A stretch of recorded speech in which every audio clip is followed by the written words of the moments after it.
afternoon or good evening. I'm Robert Phillipson of Shoga Films, and this is one in our occasional series of Shoga Speaks.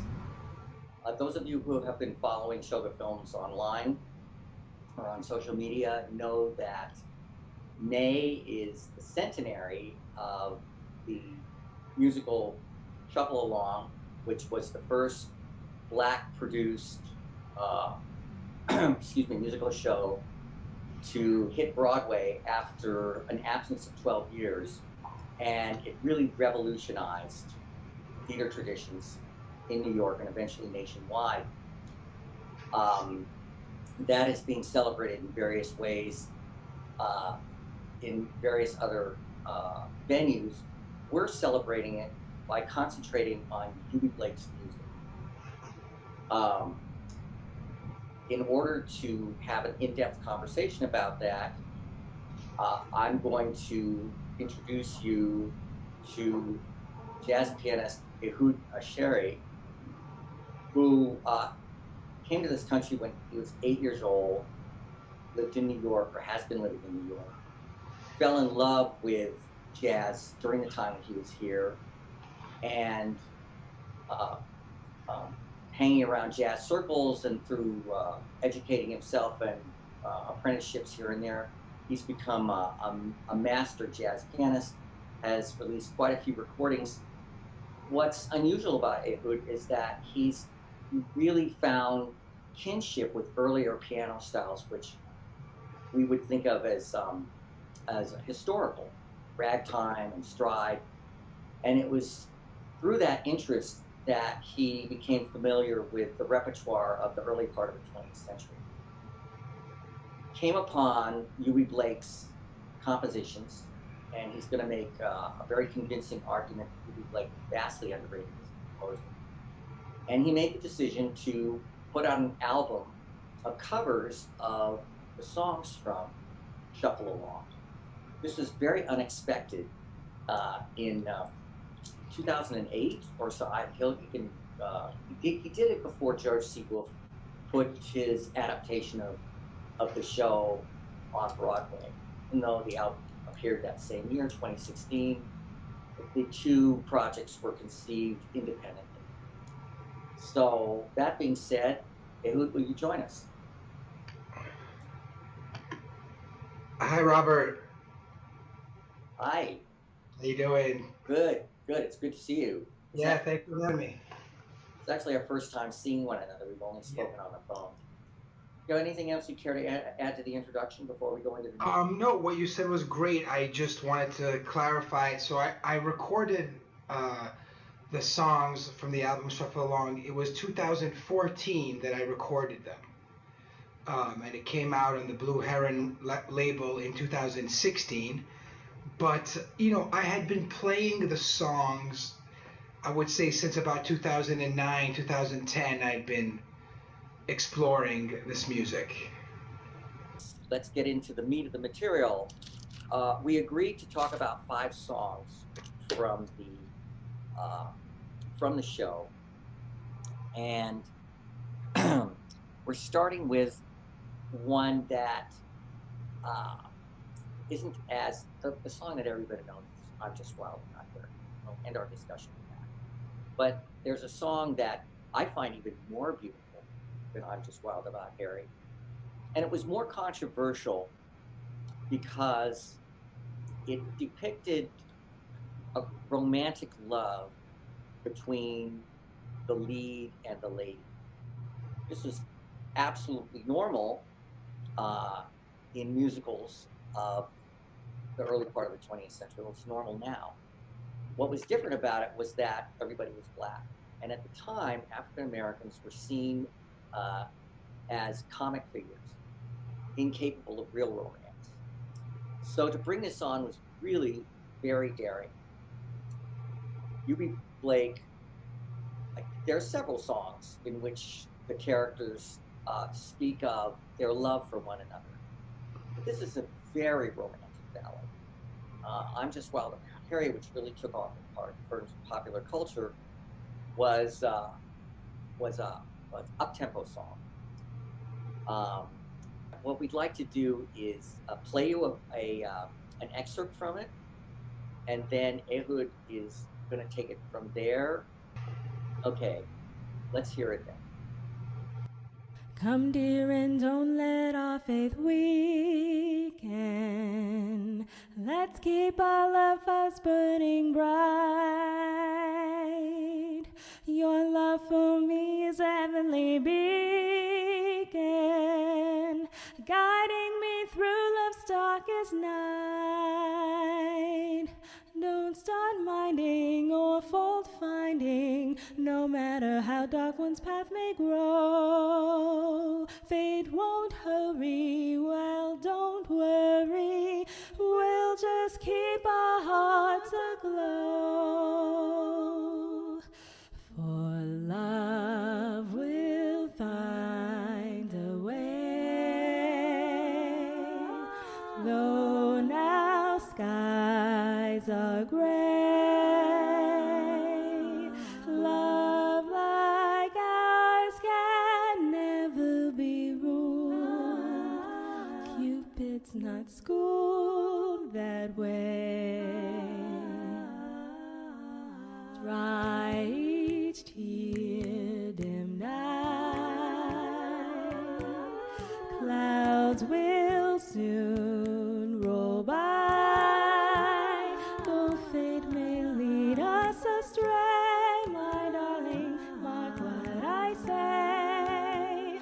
Love will find a way.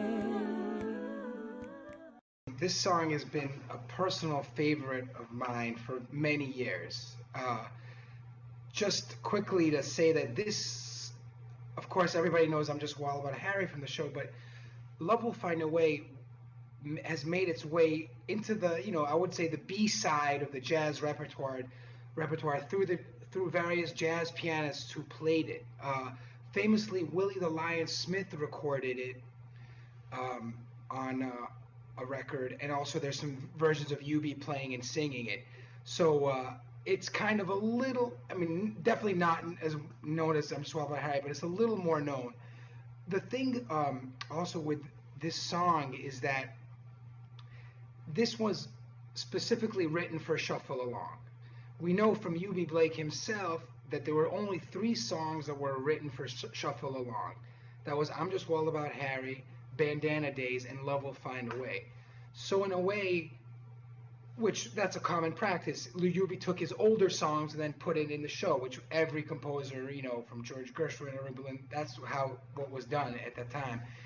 But you definitely get a sense that like Eubie Blake was doing his best to create a masterpiece here. First, the thing that strikes me out is that, and this is a little hard for us to keep in perspective because now it's 2021 and this was written in 1921. So our ears have become accustomed to a lot of things that for back then were never done before. So this song especially, and I hope I'm not getting too technical here, but the harmonic modulations are just very bold. Simply put it, Eubie is in one key, and then out of nowhere he just modulates to another key, not even really preparing it. It's just kind of out of the blue, yet it makes perfect sense, which is, to me, it's like this is a thing that a genius does. They do something which kind of breaks all the rules and shouldn't work, yet it works perfectly and it sounds perfectly natural. And to me, that's uniquely Eubie. He's able to do that time and time again. He's in F, and then he goes to A flat major, just out of the blue, and then he comes again, and he goes up a step, and he does the same thing again. That's just in the verse, right? So it's like before the song has even started, it's a masterpiece with just the verse. Right. And you'll notice that.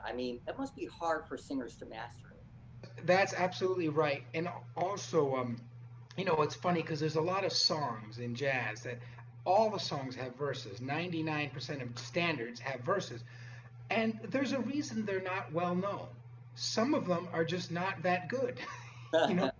The song was great. And then you have some songs that the verse is actually better than the song. And then you have these rare gems, I would say maybe like a Stardust or Someone to Watch Over Me or like Love Will Find a Way, where they're just both so great, and it just it takes you somewhere else to have both these elements done. The other thing about Love Will Find a Way is that it really, like I've always said, to me, Eubie Blake is extremely underrated as a song composer, because he's known for his rags and his piano pieces, but to me, he's right up there, with like a Jerome Kern or, a Harold Arlen in the architecture of his melodies. Eubie really comes out of the classical tradition of the bel canto singing, meaning, classical pianists, they tried to imitate the human voice, because that was the ultimate kind of expression, and obviously that's a challenge on the piano, because piano is it's part string instrument and it's part percussion instrument, so to make it sound really legato and truly singing is a challenge. But Eubie really does that in this tune, and one of the things that he really does like nobody else is,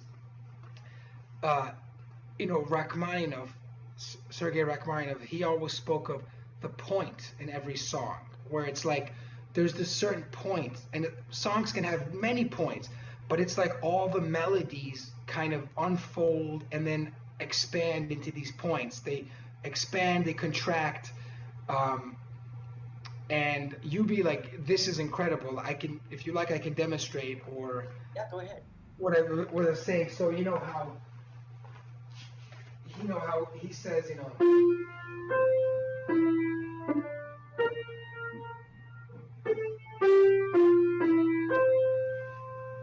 then it unfolds.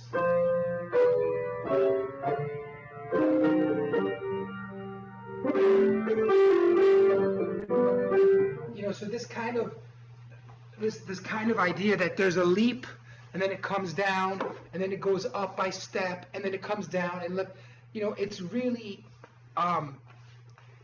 it's perfect. Again, I'm pretty sure, and again, well, this is my speculation, but I think, obviously, I think Eubie just, he kind of heard it that way, just because this kind of melody was inherent in him. But yet it follows, you could analyze this in any kind of classical analysis, and it would just be pure perfection. And again, I think that's just, the guy was a genius. I mean, he just really was,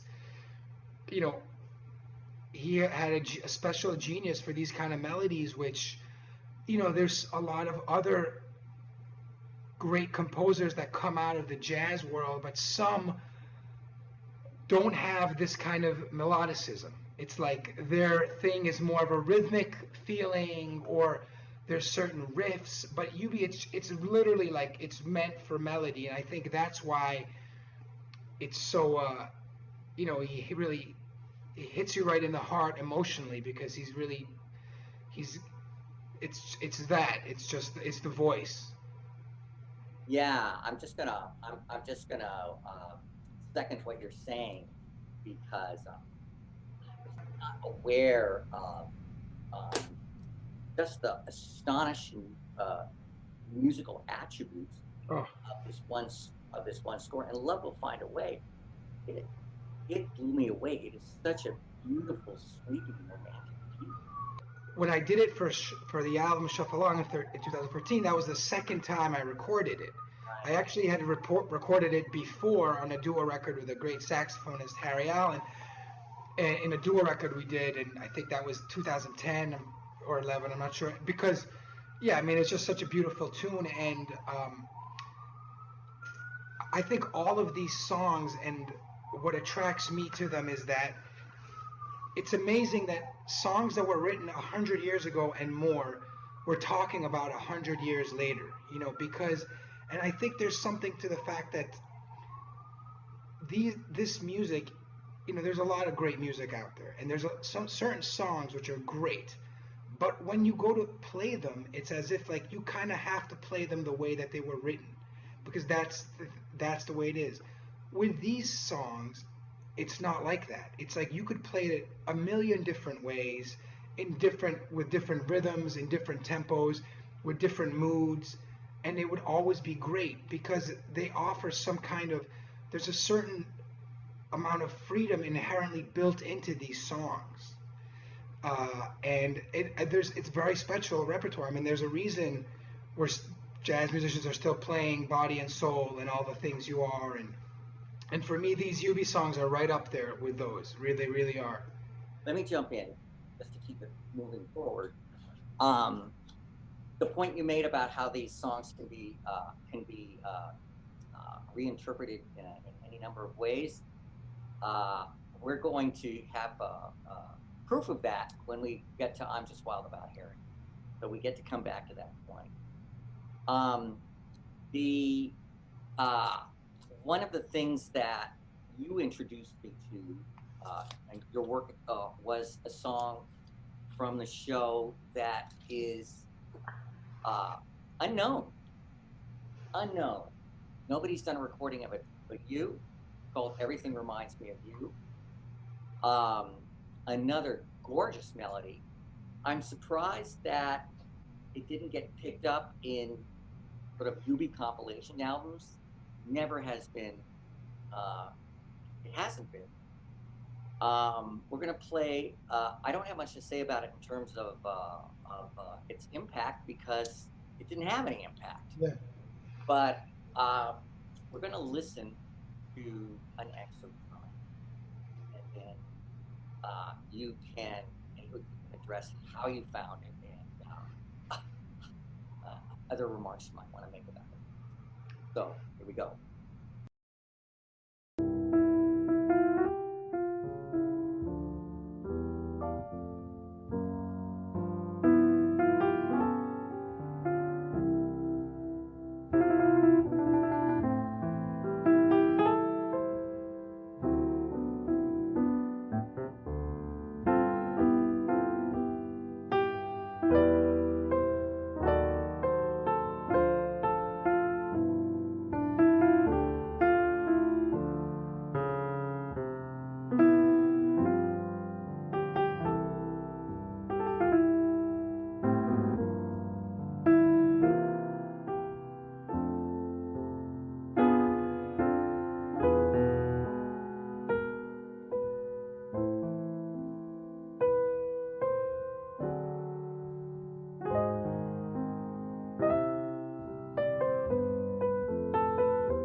Thanks, Robert. That was Everything Reminds Me of You.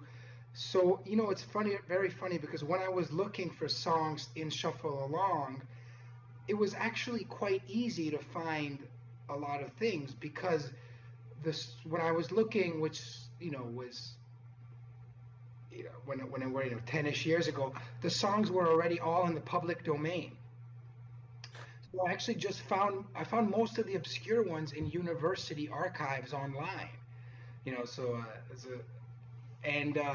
This song, I just think it's a gem, first of all. And throughout the song, Eubie is doing the same thing in Love Will Find a Way with the expanding and contracting and the various points that, and this one is really, you really feel that in because he, at the very last part, he really goes to the highest note. But what's incredible about this song to me, and this is again something that Eubie does constantly in all his songs, is the highly unorthodox form. It's not to get too technical, but there's an 8-bar section, one 8-bar section, and then one 7-bar section. 7 bars. Yeah, it's like A, B, C. It's just complete. It's through composed. It's not following the regular thing. However, you would never notice that because it's just so natural. And this is something that I think is really interesting. This song, we don't know what year it was written.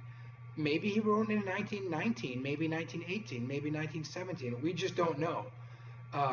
And I think, I've had this theory, and this is just my personal opinion, but maybe it's true that, the kind of canon of popular song and the kind of things that the devices that then became codified in songwriting, they weren't really present in the teens because it didn't get codified really until later.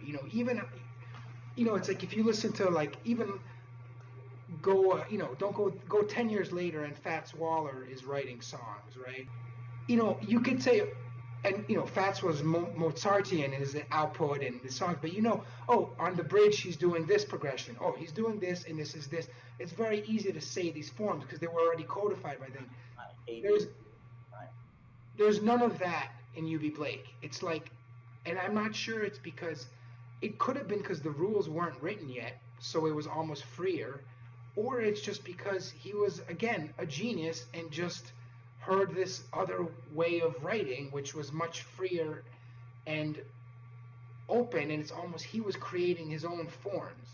It wasn't a predetermined form, and I'm putting this melody in. No, just the music dictated the form, and that to me is like the ultimate thing, because it sounds completely natural. It doesn't sound like there's nothing forced in it. All throughout these songs and Shuffle Along, there's extra bars here, there's truncated bars there, and it always just sounds like it's flowing like the most natural thing. Yeah, this is a tune that I really, and I'm proud that I have the only recorded version of this. Nobody else has ever recorded it, so at least I did something. I hope you can make it better known throughout your career, because it's beautiful. It's just it's really pretty. All right. Our next song is Good Night, Angelina. The presentation of this song in Shuffle Along was as a barbershop quartet. There's a point in the play or the musical where this group comes on, or singers who say, yeah, we're here for the entertainment, and says, well, show me what it is you're going to be doing, and then they sing the song Good Night, Angeline. And the excerpt that we're going to listen to is from the same group. They're called the Four Harmony Kings, who sung it in the show. And just as an interesting historical footnote, the bass singer had to leave the show for a month towards the end of its Broadway run, and a very young Paul Robeson was tapped to replace him. And it was Robeson's first professional appearance as a singer and on Broadway. The recording is from the original members of the Four Harmony Kings. Yeah, that old town clock was striking, and was it time that we were hiking, and I sure hate to leave you, honey, did I do? 'Twas honey child, when you ain't near to me,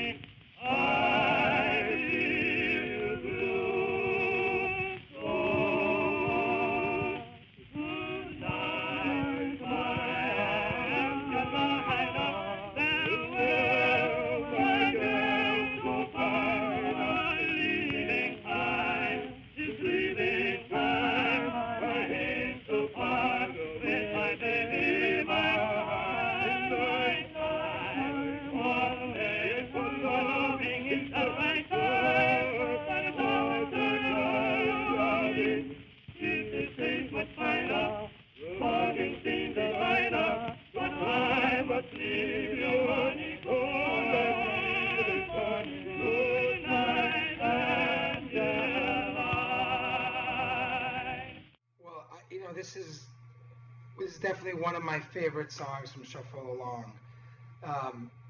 Again, I recorded this song twice. I originally recorded it for a trio album called Music Makes Me in 2013, and then I recorded it again for the album.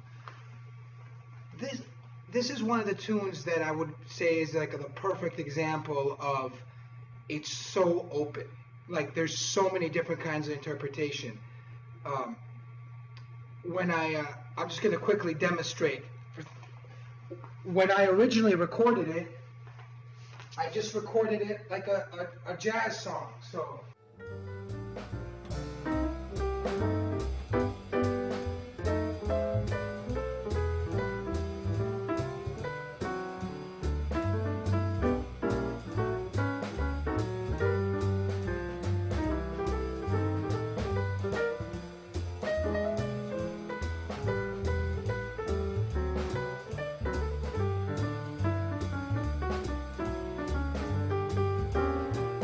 And then when I recorded it again for the solo piano record, I played it like a bossa nova.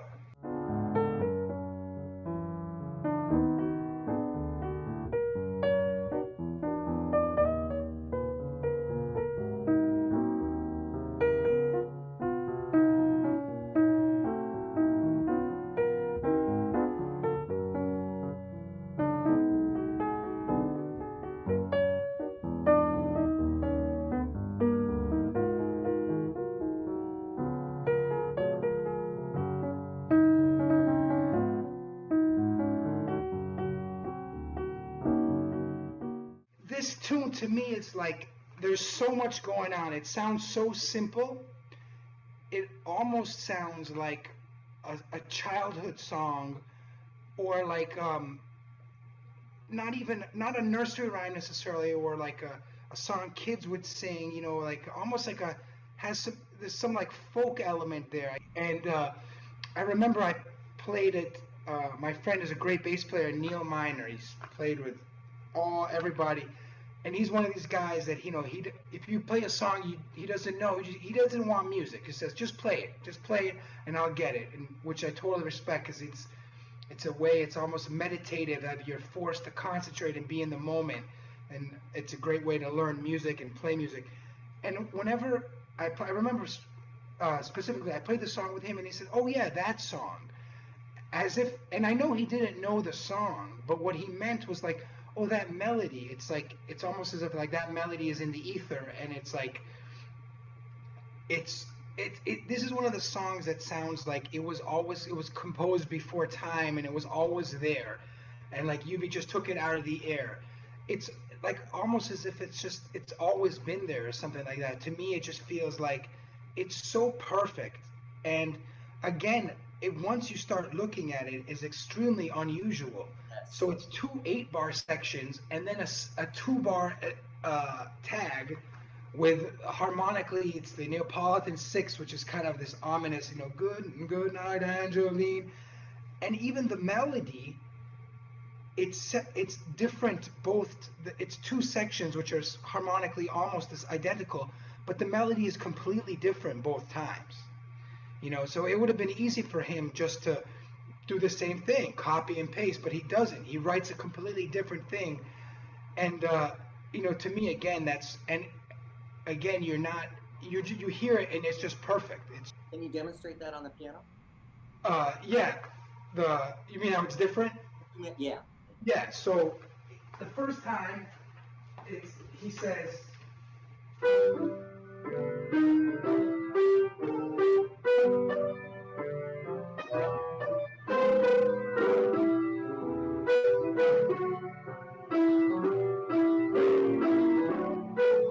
Now it's the second time.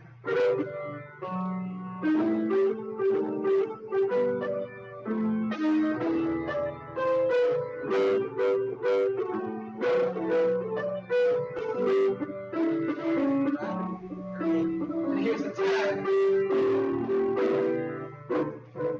So it's almost like the second time when the melody, it's the same harmonic progression over, but it's an embellishment of the melody. He's adding to it, and this again, and then rhythmically, there's all these other layers going on underneath, because Eubie was writing music in the ragtime era, so that rhythmic thing of it's basically 8 to the bar, different from later jazz that started in the late 20s and 30s where it had a swing feel. it's very different, and there's this other there's a different kind of syncopation going on, and I think that's kind of what lends it to like being interpreted in many different ways, because of the certain feeling of ragtime. There's many different subdivisions, and it's almost like the notes, the syncopation comes from the fact that it's actually syncopated. It's not swung in the sense that the swing, there's a kind of accent, a kind of agogics that you put on it, because it's, you can lay back or lay forward. But with this, it's different. It's the actual syncopation being there, and that where the accents are put on these 8 beats. Yeah, I mean, you see that in Scott Joplin in classic ragtime.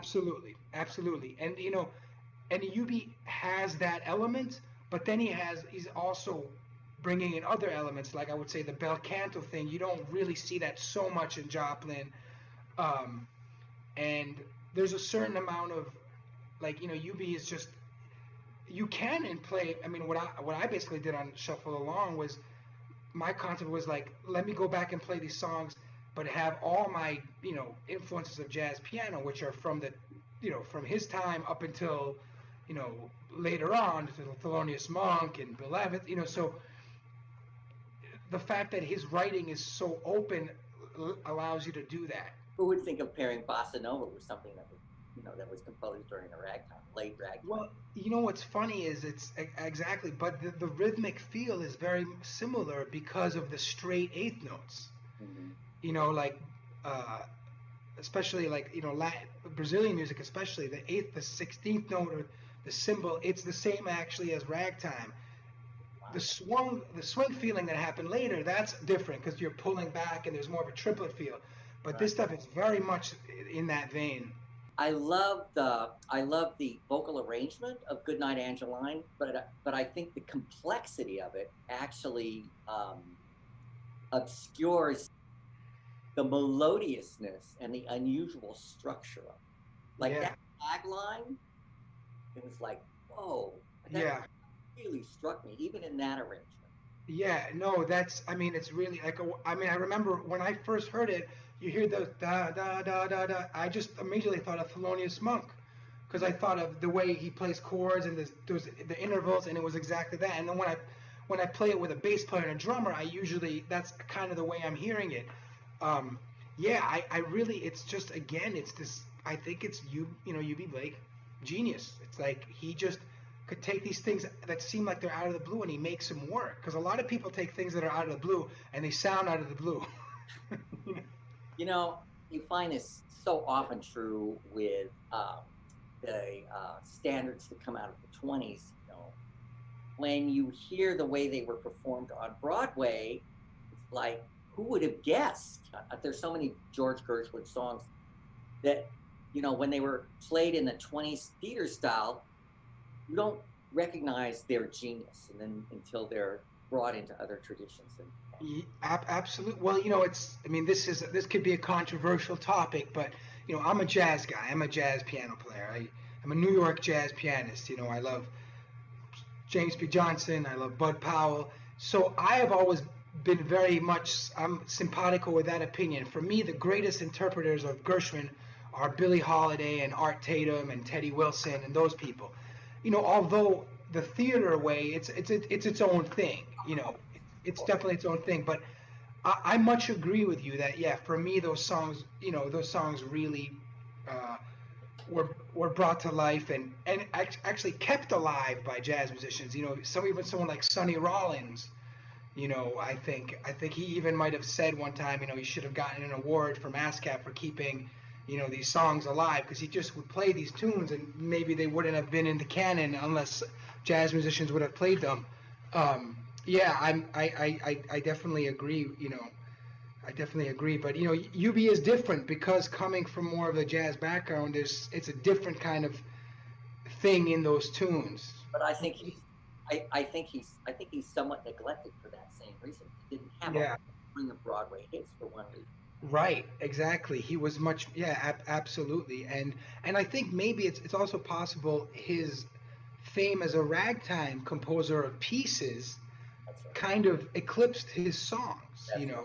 That's when I would say that, and yeah, he had to absolutely. come back, it was just a ragtime. It's the Because lyric the rag- ragtime. He's an amazing pianist. Oh, of course. I mean, yeah, we're not even talking about that. Yeah, I mean, the guy is he's like a ragtime Franz Liszt as far as I'm concerned. I mean, yeah. But the point that you're making, and really hit me to it, is what a remarkable beat composer he is. Song composer specifically. Yeah, exactly. Yeah. Passing on to the next one. It's I'm Craving for That Kind of Love. This was a song that made a star out of a young woman in the show by the name of Florence Mills. Her performance in Shuffle Along led her to a career not only on Broadway but in New York that was stellar. She really skyrocketed. Somewhat surprisingly, she was very petite. She had a flute, she had a bird-like voice, but apparently it was very pure delivery. People loved it. And for an artist dying young at the height of their fame, it's always a good career move. Unfortunately, that's what happened. I think that tuberculosis took her out in 1927, and her funeral in Harlem was saluted by 10,000 people who gathered outside the funeral home. She was much beloved. But the song that launched the beginning of her career was this one, I'm Craving for That Kind of Love, which, as Eubie will point out, gets very intense in its own way. When we listen to the excerpt. Whisper, whisper, whisper to me soft and low. Something nice, honey, honey, honey, when there's no one near. Oh, baby dear, will cuddle me, sing to me, cling to me, spoon to me, crow to me, sigh to me, cry to me.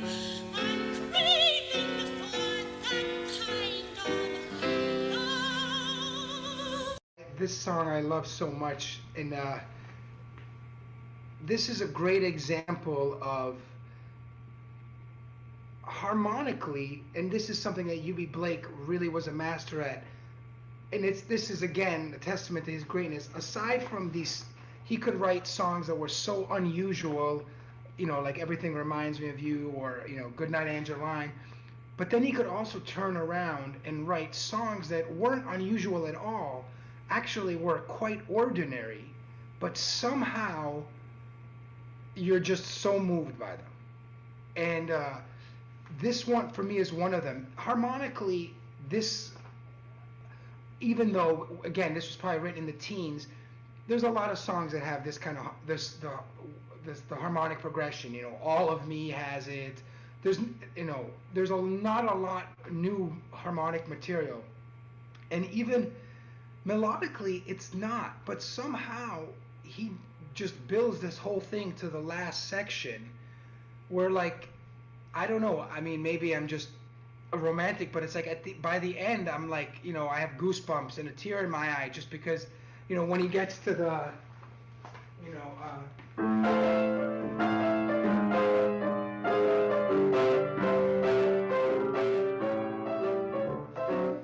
you're just so, it's one of those things it's almost hard to explain because it's, there's no incredible modulation. There's no incredible anything, but it's just like something that's so simple, yet it just moves you. That's how I feel. I don't know. I'm sorry I'm not expressing this well because I don't think it can be expressed, actually. I think there's just something very emotive that Eubie was tapped into. Like sometimes you don't have to do something extraordinary. Sometimes simplicity can really be be the most effective tool. Right. But by that same token, the interpretation is crucial, or how it's delivered, I should say. Sure. I think the woman who was singing on the excerpt, once again, this is not a song that's done very much. No. You're Yeah, I'm so happy we're doing this because I'm playing Sunday night and I'm gonna do some of these tunes just because they're coming back and I'm just remembering how great they are and I haven't done them. Well, I mean nobody's done anything in a year, but Welcome uh, back. I can say hey, this is the 100th anniversary of Shuffle Along, and you know check Yeah, out this discussion we had on Friday. yeah. Well, as I've said before, anything you can do to bring some recognition to Everything Reminds Me of You. It's this Yeah. gorgeous, gorgeous ballad. All right, the pièce de résistance, my friend, the one Oh yeah. everybody knows. I'm just wild about Harry. Once again, it's a love song between, it's expressed by the leading lady for the man that she wants to marry, Harry. Um, it was, I hope I won't spoil this for you, Ehud, but it was originally conceived of as a waltz. Yep. That's right. And George C. Wolfe, in his adaptation slash revival of Shuffle Along in 1916, recounted this story on the stage itself, where it's you see the transformation from the waltz in which it was originally conceived to uh, um, was it two step? Up Foxtrot, I think. Right, sorry. It's became so ingrained within the culture that you either heard of it or you haven't heard of it. But a lot of people, they may not know the history and they may not even know the words, which are not wonderful, but they've certainly known the tune. It's extremely infectious and entertaining. Um, it's been around for 100 years, and Harry Truman adopted it for his presidential theme song, which of course boosted its fame. During a later part of the century, it became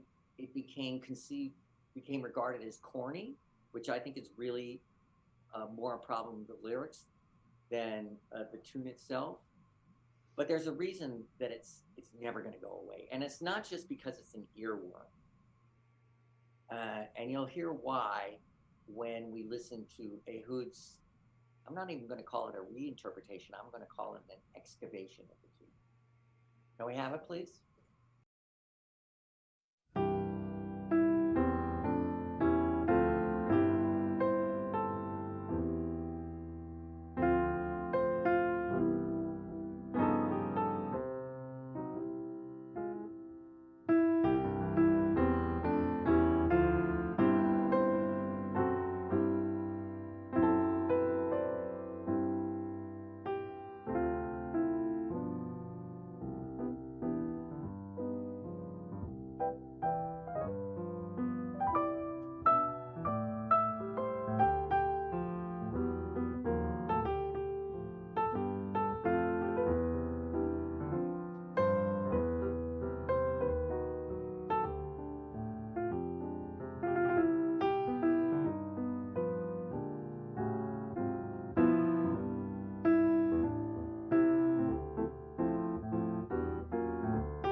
What you said it's true about the song has kind of become corny. Yes, agreed.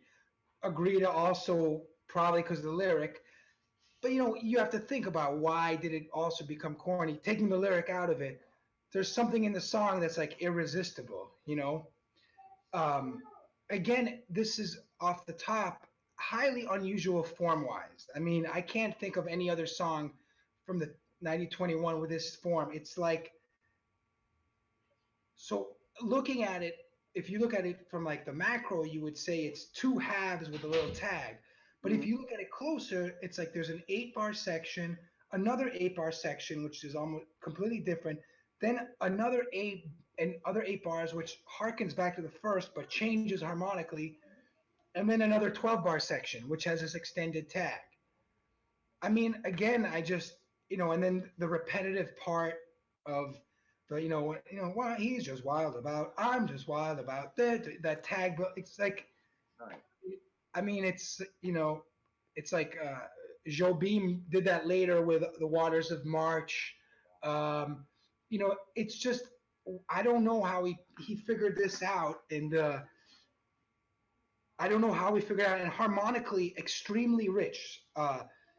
The song, after, I'm just wild about Harry and he's just wild about me, it lands on the major seventh chord. That's highly unusual for 1921 to say, you know,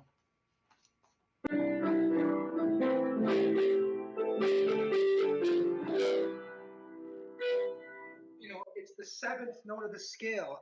We we kind of take it for granted now because we that's a common sound, but in 1921, that was not commonplace at all. I mean, it must have been people must have just been listening to that, and they're just their hair must have stood on the back of their head. I mean, that's just really I think he was ahead of his time. I don't think they realized what he was yes. I don't think they'd realize, yeah, and also I don't think they realized because it sounded so natural.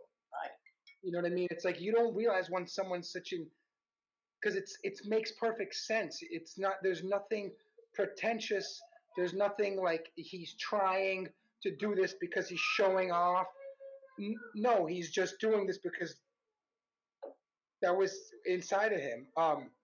And this again, this song, on the album I recorded it twice. I recorded it as a waltz in three, as it originally was a waltz, and I played it more as a jazz waltz, not as a strict, kind of old time waltz, which probably was how it was done. And then the second time I did it like as a very up tempo thing, and really kind of trying to evoke Bud Powell and Elmo Hope, these kind of bebop pianists, because again, this song in the stride pianists repertoire is kind of very well known. Again, well known, I say, within these people, this group of people who live under a rock, um, myself included. I mean, but Donald Lambert was a very famous piano player, the same generation as Fats Waller, who lived in New Jersey, and he made a lot of famous recordings of this song, kind of as a you know tour de force kind of stride piano vehicle, really left hand, really. So it kind of lived in that world among these jazz musicians. So I chose to give it a more modern interpretation, just to add a new, and it's fantastic. I mean, you could play the song as a waltz, you can play it, as a stride piano piece, you can play it as a bebop. I mean, it just there's no limits to this stuff. It's just so open. Um, I mean, one of the at Shoga we do a newsletter once a month, and in the newsletter we have a song of the month. And the song of the month was "I'm Just Wild About Harry," but I chose the latest iteration of it, which is by a contemporary singer by the name of Morgan, but he spells his name Morgxn, and it's the end song of a gay rom-com, a gay romantic comedy called "The Thing About Harry." And I mean, he takes liberties with it, but it's a very clean version, and it's wonderful. I'm just wild about Harry, and Harry's wild about me. The heavenly blisses of his kisses fill me with ecstasy. He's sweet just like chocolate candy, or just like honey from a bee. Oh, I'm just wild about Harry, and he's just wild about me. He's just wild about me.